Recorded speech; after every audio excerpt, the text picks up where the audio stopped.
ఏపీలో జగన్మోహన్ రెడ్డి వికృత రాజకీయ క్రీడకు తెరలేపారు. అభివృద్ధి చేస్తే కేసులు పెట్టే సంస్కృతి ఒక ఆంధ్రప్రదేశ్లో జగన్మోహన్ రెడ్డి ప్రభుత్వంలోనే జరుగుతుంది.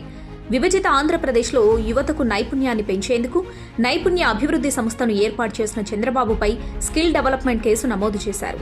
అమరావతి రాజధాని కోసం రాష్ట్ర ఖజానా నుండి ₹1 చెల్లించకుండా 33,000 ఎకరాలను ల్యాండ్ పూలింగ్లో సేకరించిన చంద్రబాబుపై అసైన్ ల్యాండ్ కేసు నమోదు చేశారు.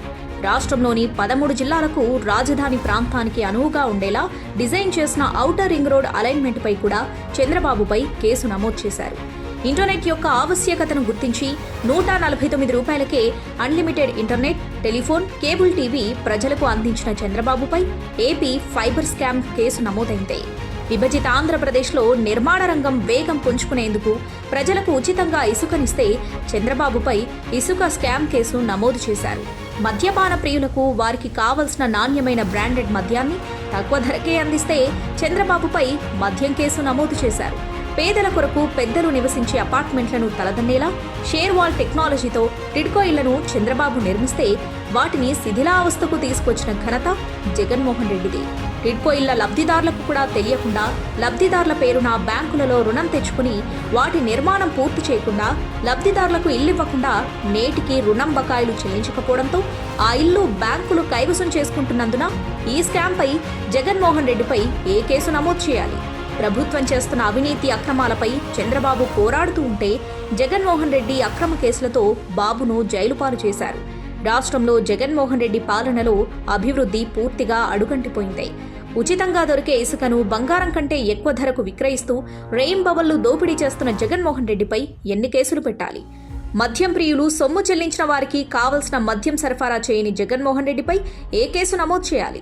నెలకు ₹149కు వినోదంతో కూడిన ఇంటర్నెట్ ఇస్తే జగన్మోహన్ రెడ్డి నెలకు ₹400 ఏపీ ఫైబర్ కనెక్షన్కు వసూలు చేస్తున్నందున జగన్మోహన్ రెడ్డిపై ఏ కేసు పెట్టాలి? రాజధాని నిర్మాణం మాట దేవుడెరుగు. అమరావతి నిర్మాణంలో వేసిన రోడ్లను సైతం తవ్వి అమ్మేసుకుంటున్న జగన్మోహన్ రెడ్డికి ఏ శిక్ష వేయాలి? రాజధాని రైతులకు ఒప్పందం ప్రకారం చెల్లించవలసిన పొలం కవులు చెల్లించకుండా వారిని వేధింపులకు గురి చేసిన జగన్మోహన్ రెడ్డిపై ఎన్ని కేసులు పెట్టాలి? కేంద్ర ప్రభుత్వం షెడ్యూల్డ్ కులాలకు ఎస్సీ సబ్ప్లాన్ కింద మంజూరు చేసిన కోట్లాది రూపాయలు జగన్మోహన్ రెడ్డి దారి మళ్లించి దోచుకున్నందుకు ఏ కేసు నమోదు చేయాలి?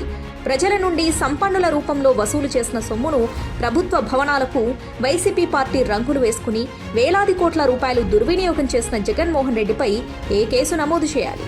కోర్టులు చివాట్లు పెడితే మళ్లీ ప్రజాధనంతోనే ఆ రంగులను మార్చినందుకు ఆ సొమ్ము రికవరీ చేయాలంటే జగన్మోహన్ రెడ్డిపై ఏ కేసు నమోదు చేయాలి?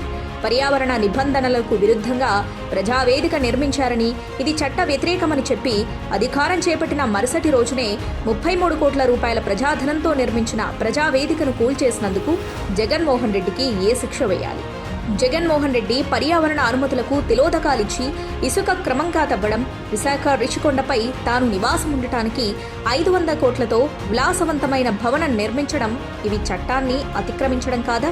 పేదవానికి పట్టెడన్నం పెట్టేందుకు చంద్రబాబు నాయుడు ఏర్పాటు చేసిన ₹5కే అన్నా క్యాంటీన్కు తాళాలు వేసి పేదవాడి ఆకలి చావులకు కారణమైన జగన్మోహన్ రెడ్డికి జైలు శిక్షలు కాదు ఉరిశిక్ష వేయాలి.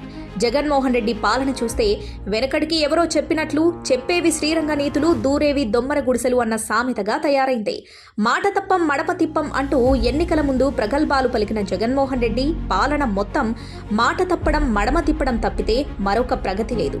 రాబోయే ఎన్నికలలో జగన్మోహన్ రెడ్డి ప్రభుత్వాన్ని ప్రజలు మెడలు తిప్పి కూర్చోబెట్టే పరిస్థితి స్పష్టంగా కనిపిస్తోంది.